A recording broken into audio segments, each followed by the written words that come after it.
ਜਦੋਂ ਮੈਨੂੰ ਲੋੜ ਹੋਏਗੀ ਤਾਂ ਮੈਂ ਤੁਹਾਡੇ ਕੋਲ ਲੈ ਲਾਂਗਾ ਤੇ ਪਰੇਸ਼ਾਨ ਹੋਣ ਦੀ ਲੋੜ ਕਿਹੜੀ ਆ ਤੁਹਾਨੂੰ? ਟੈਨਸ਼ਨ ਨਹੀਂ ਕੋਈ ਨਹੀਂ। ਮੈਂ ਤੁਹਾਨੂੰ ਕੁਝ ਇਹ ਕਹਿਣ ਆਇਆ ਵੀ ਮੈਂ ਫ੍ਰਿਜ ਲੈਣੀ ਆ, ਵਿੱਚ 1500 ਪਾ ਦਿਓ।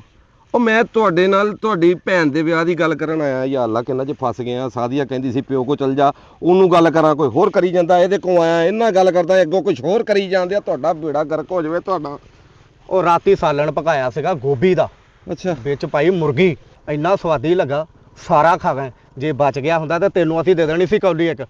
ਉਹ ਕਿਸੇ ਗੰਦੇ ਖਾਨਦਾਨ ਦੀ ਬਦਤਮੀਜ਼ ਔਲਾਦ, ਤੁਹਾਡਾ ਬੇੜਾ ਗਰਕ ਹੋ ਜਾਣਾ। ਇਨਸ਼ਾਅੱਲਾ ਇਨਸ਼ਾਅੱਲਾ। ਡੁੱਬ ਕੇ ਮਰ ਜਾਣਾ ਤੁਸੀਂ। ਬੇਸ਼ੱਕ ਜੀ। ਫਟਕਾਰ ਪੈਣੀ ਹੈ ਮੂੰਹ ਤੇ। ਹਾਂਜੀ ਹਾਂਜੀ ਆ ਦੇਖੋ ਫਟਕਾਰਾ ਪੈ ਪੈ ਅੱਗੇ ਸਿਰ ਦਾ ਸਾਈਜ਼ ਕੀ ਹੋਇਆ ਤੁਹਾਡੇ। ਓਹੋ ਜੀ ਕੋਈ।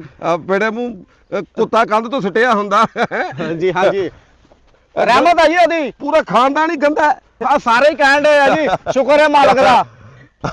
ਉਹ ਗੰਦੀ ਨਸਲ ਉਹ ਵੱਡਾ ਭਰਾ ਕਿੱਥੇ ਲੱਭੂਗਾ? ਮੈਂ ਗੰਨਾ ਚ ਪਾਉਂਦਾ ਜੀ ਤੁਹਾਨੂੰ ਹੁਣੇ। ਮੈਂ ਉਹ ਰੀਲਾ। ਹਾਂ ਹਾਂ, ਪੀ ਪੀ ਪੀ, ਆ ਜਾ ਖਾ, ਡੁੱਬ ਕੇ ਮਰ ਜਾ। ਲੱਖ ਲਾਣਤ।